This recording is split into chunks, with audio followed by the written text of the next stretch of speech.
Il a amené la bière. Ben là, on joue là, c'est sérieux?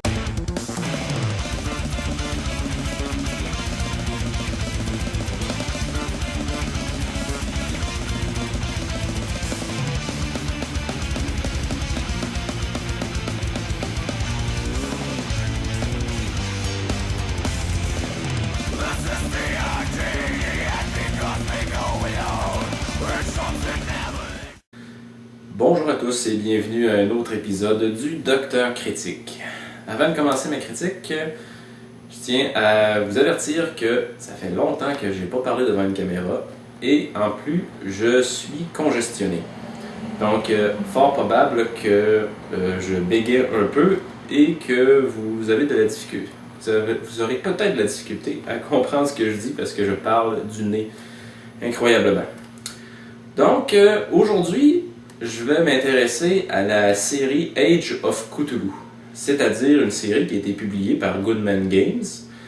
Je crois qu'ils sont rendus au 5e volume, c'est-à-dire 5 aventures qui n'ont aucun lien entre eux, mais qui sont, ma foi, extrêmement intéressantes. J'ai acheté ces aventures, bien entendu, sur un coup de tête.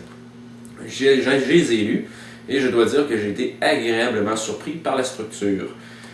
Cette structure, ça va être le principal thème de cette critique. Je n'ai pas l'intention de vous dévoiler les punchs, qu'est-ce qui se passe dans l'aventure, mais je vais vous expliquer pourquoi ces aventures sont excellentes. Tout d'abord, comme j'ai dit tantôt, 5 volumes. Ici, j'en ai juste 3. Donc, ce que je possède, c'est le volume 2, le volume 3 et le volume 4. Au niveau de la structure, c'est extrêmement simple et extrêmement efficace. Donc, c'est une aventure dirigiste, c'est-à-dire les investigateurs partent du point A, vont au point C, vont au point B et culminent avec inévitablement la créature cthulhienne à la fin. Bon, les grands clichés sont bien réunis, sont utilisés de manière canonique, il n'y a aucune surprise là-dedans, faites-vous-en pas. Ensuite de ça, ce qui m'a impressionné dans ces aventures-là, c'est que chaque élément d'aventure, chaque partie que les investigateurs dans lesquelles doivent interagir, sont intitulés des scènes. Donc, dans les 3 aventures que je possède, chaque aventure va de 6 scènes jusqu'à 12. Donc, dans une scène, c'est délimité dans un lieu, avec des personnages non-joueurs déjà établis dans ce lieu, et les investigateurs doivent trouver tel indice, tel indice, tel indice, ou abattre tel ennemi, ou survivre jusqu'à tel point. Ce qui me fait dire que dans de si petites aventures, qui font en moyenne 50 pages, au maximum, que cette structure dirigiste est à la fois la meilleure chose qui puisse arriver aux investigateurs et aux maîtres du jeu. Pourquoi? Parce que le maître du jeu ne se perd pas en élucubration, en essayant de rattacher toutes les ficelles de l'intrigue qui pourraient, ma foi, être décousues. Non, ici, tout se tient. C'est ça qui est extrêmement important. Je le répète, tout se tient.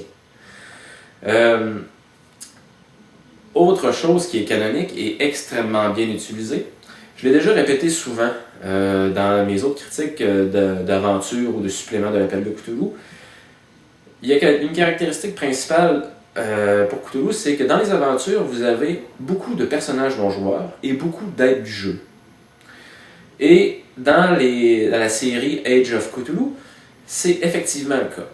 Là, je vais vous donner juste un exemple du volume 2 qui s'intitule Madness in London Town. Vous avez 8 scènes. Vous avez les aides de jeu font 7 pages. Les personnages non-joueurs font 5 pages. Ça, c'est ceux qui sont importants, que de leurs caractéristiques sont toutes décrites. Là, ça ne comprend pas ceux qui sont décrits à l'intérieur même de l'aventure. Et vous avez donc les scènes, c'est-à-dire l'aventure comme telle. L'aventure comme telle fait 28 pages. C'est simple. Et vous avez un document de 48 pages. Impressionnant. C'est-à-dire que vous aurez beaucoup de jeux à faire en tant que maître de jeu. Beaucoup de jeux pour personnifier de manière crédible ces personnages non-joueurs qui vont interagir avec les joueurs.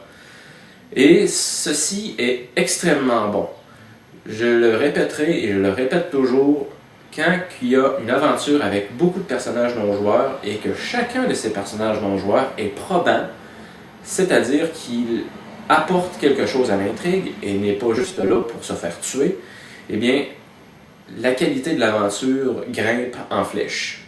Avec des aides de jeu nombreuses, avec beaucoup de descriptions, avec une intrigue facile à suivre pour le maître, la série Age of Cthulhu est, ma foi, un investissement très très important et très très intéressant pour les maîtres du jeu. Je répète, ça a été publié par Goodman Game, les mêmes qui font les Dungeon Crawl classiques, qui ont fait pour le 3.5, maintenant qui font pour la 4e édition de Donjons Dragons. Et nous sommes rendus au volume 5. Je n'ai pas de nouvelles s'il y allait avoir un volume 6, mais je dois dire que si j'ai chance de mettre la main sur les 2 qui me manquent, je vais y aller, je n'hésiterai pas.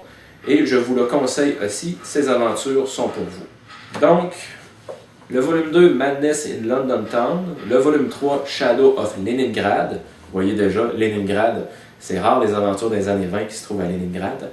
Et le dernier, Horror from Yugot, que je possède et qui se déroule dans les pays scandinaves. Eh bien, ma foi, achetez-les, ça en vaut la peine. Eh bien, c'était le docteur qui vous dit à la prochaine.